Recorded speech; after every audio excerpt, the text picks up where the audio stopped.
Thank you, Chair. Thank you very much, Alec. Okay, let's move to welcome everybody. Let's move to agenda item 1. Apologies for absence and substitutions. Do we have any, Alec? We haven't been notified of any apologies, but I believe Councillor Greensmith is expected. She just may be running late. Okay, not a problem. Brilliant. Okay, item 2 on the agenda to approve a correct record of the minutes of the last meeting held on the 25th of August. I don't suppose I can't see anything wrong with the minutes. Is everybody else happy with them? No objections? Okay, lovely, brilliant. Thank you very much. Any declarations of interest for this meeting? No, nothing. Thank you very much. Item 4, the sickness absence report. David Archer, would you like to present the report? Thank you, Chair. Yes, I will. So I think the general structure of the report is one now that you. Councillor Greensmith has joined the meeting, just for everybody's reference. Thank you very much, Alec. Sorry, David. Do you want to carry on? Thank you, Hello, Chair. Ellen. Hi, sorry I'm late. Good evening. All right. So the structure of the report, I think, is something that you'll be quite familiar with by now. The data set starts at Appendix 1 on page 11, and happy to take questions on those. I suppose things to bring out for me, you'll see that the absence rate currently stands at 9.68 days lost per full-time employee. That's above the target of 9 days. So obviously something that is, I guess, to a degree, a matter of concern, although you'll see from the data sets that over the last 2 months, the level of absence actually had been dropping. So back in July, we were running at just over 10 days. So there have been improvements since then. I suppose it's a bit of a fast-moving feast, to be honest with you. You'll see in the report that back from March this year, that we had quite substantial rates of absence that were related to COVID. March seems a long time ago now, but thinking back to March, my recollection is that in terms of a testing regime, there wasn't really one in place. We were being very cautious in the workplace, quite rightly. We had quite a lot of absence to do with COVID-like symptoms, but because testing wasn't in place properly, it was hard to define whether the absences were COVID in reality or not. You'll see that from March down to April, May and June, the rates of absence that we had relating to COVID, or I suppose a perception of COVID, they decreased from 21% down to 7%. And then once the testing regime started, probably in June through to September, we had no positive cases of COVID diagnosed at all. I suppose that if you asked me a month ago, I think I'd say that things were moving in a particular direction, but I think over the last 3 to 4 weeks, clearly things have changed direction again. We don't have information yet for October's sickness absence.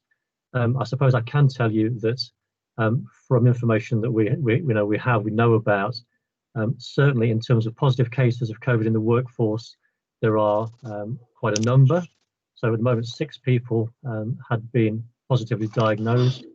When I wrote the papers, there had been a small number of cases where there had been people at work that were isolating because of contact with someone that had been tested positive at work. I have to tell you, since then, that number has risen. So, I mean, there are probably 2 cases I can think of in the last week or so where reasonably substantial numbers of people have been sent home to self-isolate. So in one team of 8 people, for example. What we're doing about that, well, for some of the areas in particular, they are key services, and we have dispensation to allow testing of those very key workers, some of the frontline workers, to allow testing when they are asymptomatic. So the government advice generally for the population and for most of us at work would be that the test wouldn't be available unless symptoms were showing clearly.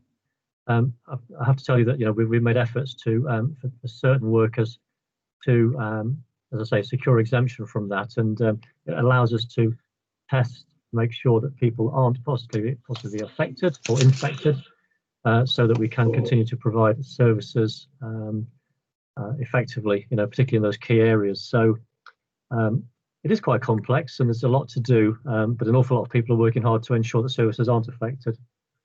So not much of that's in the report because, as I say, things are really changing rapidly. And if you talked to me 2 weeks ago, I'd have told you a different thing to what I've just told you now. I think in terms of, I suppose, general sickness, you'll see in the stats that we still have quite a high number of long-term cases. So currently 7. Mainly they're split between 2 teams in PASC and waste. So yes, I'll tell you about active management of those cases, but the absence rates of those long-term cases does account for quite a large proportion of sickness absence. So it is something that we do try to actively manage. The only thing I was going to mention, Chair, and happy to take questions at the end of all of this, just turning over to page 10. I suppose I included this really because some of the members have been on this committee for a long time, and I think over those years we've looked at policies to do with sickness absence management several times. And I've certainly been involved in policy writing for quite a long time. It was just to let you know that we'd had an independent audit of those policies, and that's taken place over the last couple of months. The final audit hasn't been produced yet, but I wanted just to, I suppose, bring your attention to a couple of things that were in there. And just 30 seconds out of your day, just to read those. So, yeah, there are things in the report that tell us about perhaps suggested improvements, and happy to take those on board. But the main theme of the audit, I suppose, was a positive one. And the 2 things I just picked out, 2 paragraphs. I think we're really designed to give you some reassurance that what we're doing are the right things. So just to read those on page 10. This is from the independent auditor. Policies and procedures. The council has a clear sickness management policy in place, which covers both short and long-term absences and outlines clear responsibilities for staff, managers, and HR. Policies available on the internet, and printed versions are also available in each department. Policy was benchmarked to policies in 4 similar-sized local authorities. It was found that Gedling Borough councils were the strongest we reviewed. The GBC policy trigger points at stage 2 and 3 were far more specific and robust than other similar-sized authorities. They were based on tangible and measurable absences rather than manager's discretion as to whether further escalation is required. So I was quite pleased to see that, and as I say, it's just really reassurance to tell us that from a perspective of a business that goes out to look at a lot of these sort of things, that what we're doing is the right sort of thing. Thank you, Chair. Happy to take questions. Thank you very much, David. Is there any questions to David Archer on this agenda item? No one seems to be indicating. Oh, wait a minute, Councillor Wilkinson.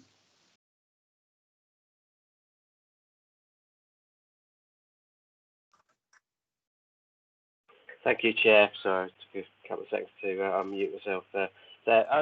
Yeah, thank you, David, for this. I think we all recognise that, from a sickness absence management point of view, it's going to be quite a tricky period, again, and you've had a tricky period already, and a lot of it is going to be out of your, out of the organisation's control. So I think we'll just have to live with that. It is. It is what it is. I'm very pleased to see the comments on in respect of the audit. The positive comments. That's great. My one concern, perhaps, would be the final sentence wouldn't necessarily always be a positive, because if escalation is purely based on numbers, it takes away managers' discretion to look at the actual circumstances of an audit and factors that might be influencing, and it isn't necessarily a good thing in my view. David, do you want to come back? Thank you, Chair. No, and thank you, Councillor Wilkinson. So the point's well made, and I think what I'd do is just probably take us back, crikey, several years now, because I think that we had the discussion at the time when we introduced the policy, and it's just the reasons that you say.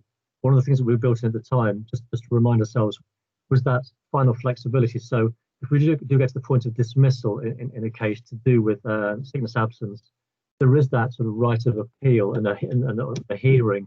that would allow us to, I suppose, apply common sense at the right point, right at the end. I'm not saying we don't apply common prior to that, but it gives us a final pause to consider the matter as well. So it's not just a blind following of numbers. So as the report says, there are clear measures in place that we work to, but there is a human element at the right point as well. So just to kind of reassure you of that. Thank you, David. Anybody else like to ask David any questions on this agenda item? No. Well, I guess the only thing I can say is obviously pretty much what Councillor Wilkinson just sort of pointed out there about the last line of that statement. And obviously you've answered it, David. So really all I can say is I'm sure us and our residents will be thankful for the work that the council staff have been doing over the last year, and obviously the risks to themselves as key workers. So obviously I thank you from this committee to all the members of Gedling Borough Council staff who are working through the difficult times. Okay, thank you everyone. Let's move on to the next agenda item, item 5. Is this you again, David? It is. Thank you, Chair. Just briefly, I suppose current staffing issues. Probably again, without getting into too much detail, I guess much of what's happening at the moment still continues to be driven by what's happening in the wider society. So the impact of the COVID virus and its circulation is having impact with us. Things have changed even since the papers here were written. So you'll see in the draft papers that we talk about the county and the city being placed into sort of tier 3 as a lockdown. That's allowing us to keep going with leisure centres. Well, as of tomorrow, our leisure centres will be closed. So things have moved on even in the last week. We were planning to obviously make a return to work at the start of September. A number of us made a return for a couple of days, I think, prior to the government perhaps reinforcing their view that we should only be working from home if it was absolutely necessary. So, yeah, I think a few of us made it back in for a very short length of time. But if you've been into the civic centre, you'll understand that it is pretty much a skeleton staff, and there are key services still working in terms of reception and appointments in that regard. But otherwise, most people continue to work from home now, and certainly for the foreseeable, short-term future, that looks likely, certainly over the next month. And with the closure of things like leisure centres, I would say that one of the things we begin to think about is possible furlough for larger numbers of staff, and the possibility of that. That is something we hadn't done in great numbers before, but maybe a possibility as we go forward. And again, I think that just linking it back to the earlier report, obviously we need to have an eye for management of people who report positive COVID tests and how that affects workplace as well, and we need to be careful about contact within workplace. So yeah, very much sensitive to those issues. Thank you, David. Is there any questions on this agenda item for David? Councillor Feeney and then Councillor Elliott. Councillor Feeney, you're still on mute. Right, Dave.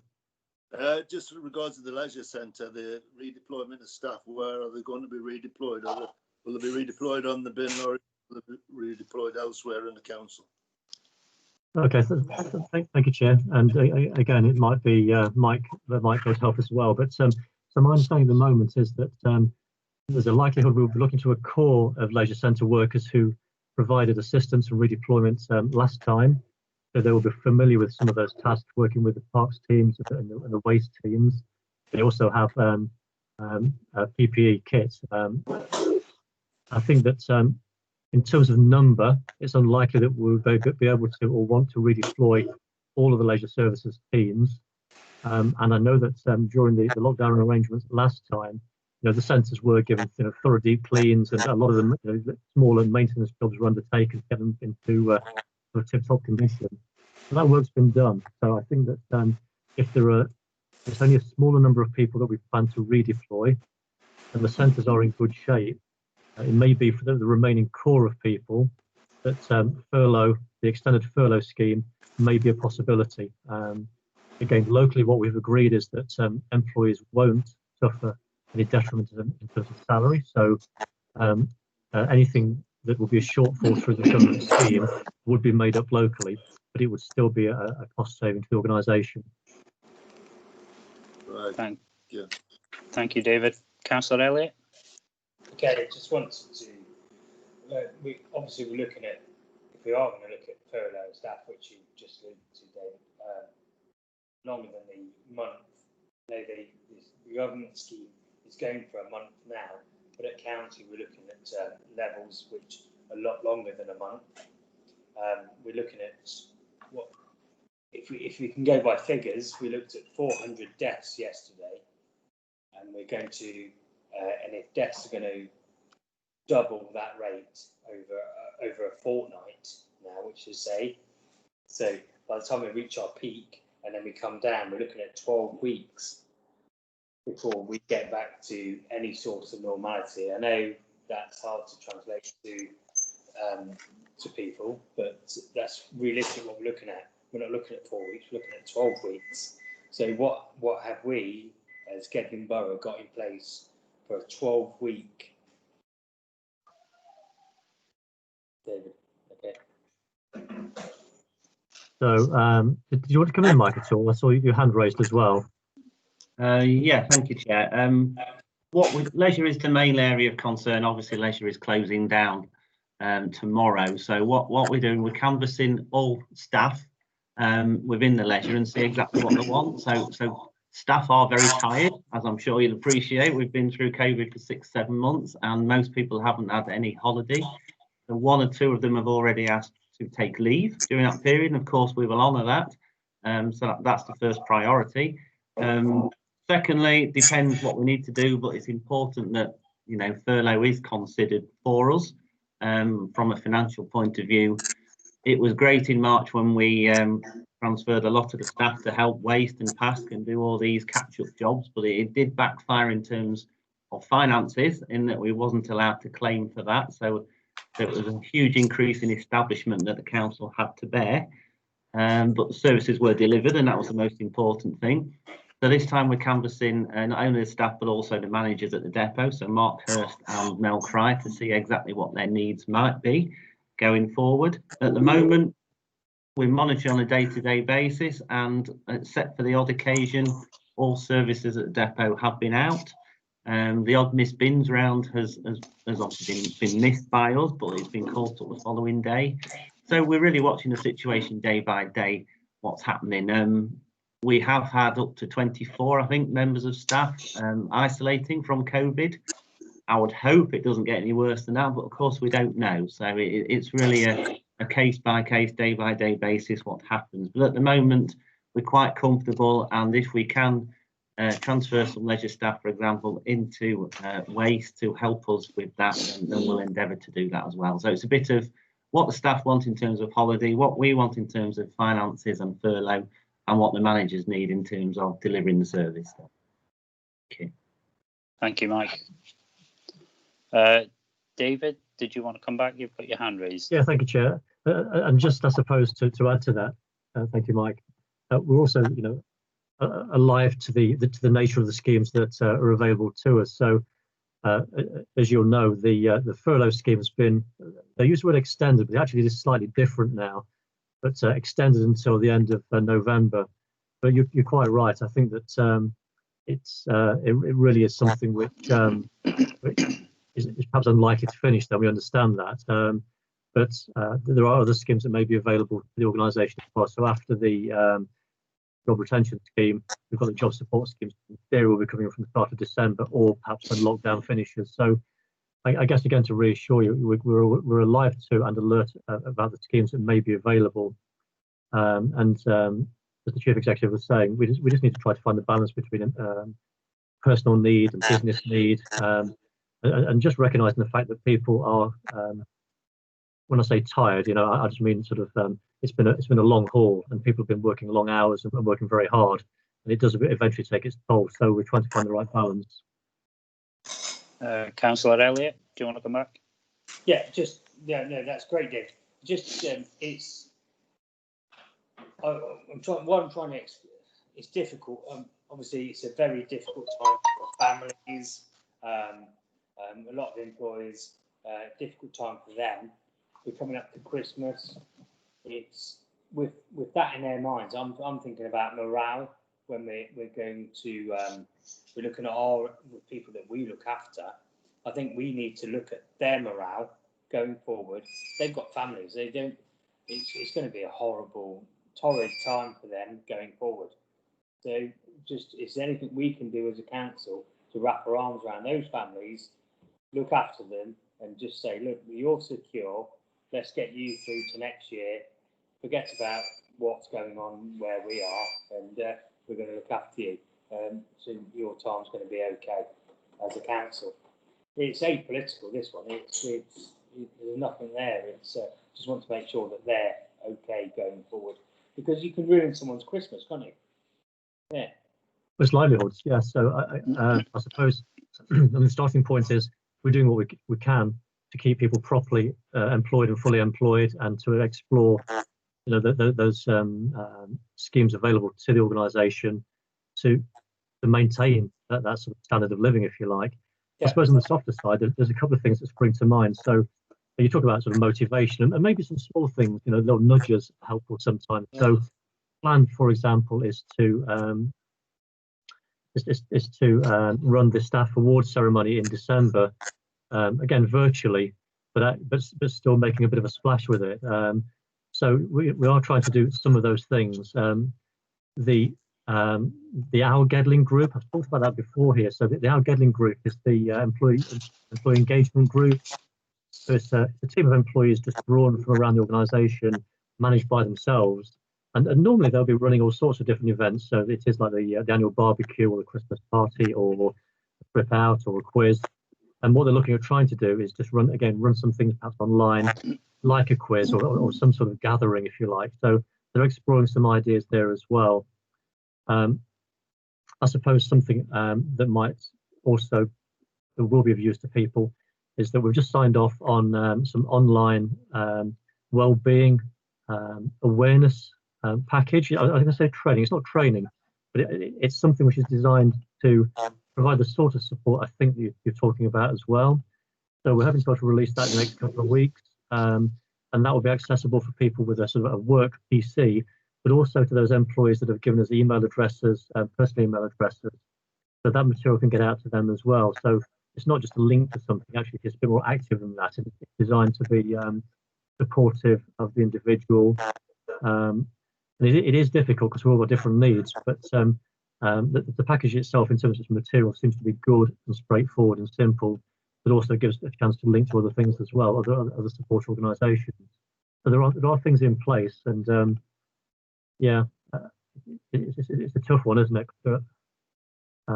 You've got 500 people, and they've all got sort of different needs, but I suppose we're trying a number of different strands.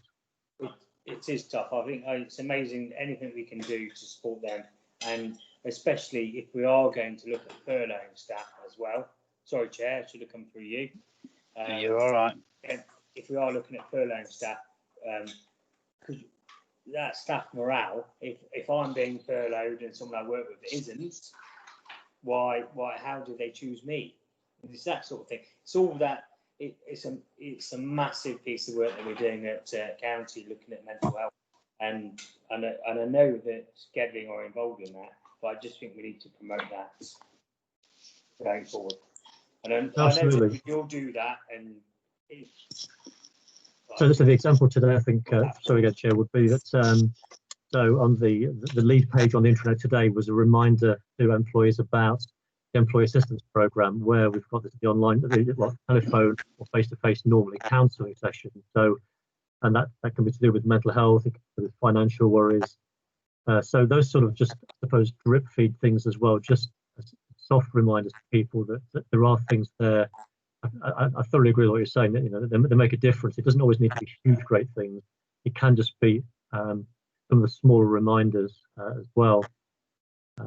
The wellbeing package actually also focuses a little bit on managers and their role, and it's designed to give managers perhaps sort of some encouragement and support to do the right things for people in their team. So you use the phrase, put their arms around people. that sort of feel to it, that it is recognising that people are under all sorts of pressures at work and at home, and I suppose about cutting some slack sometimes. I don't mean that, you know, in any other way than being supportive, but cutting some slack.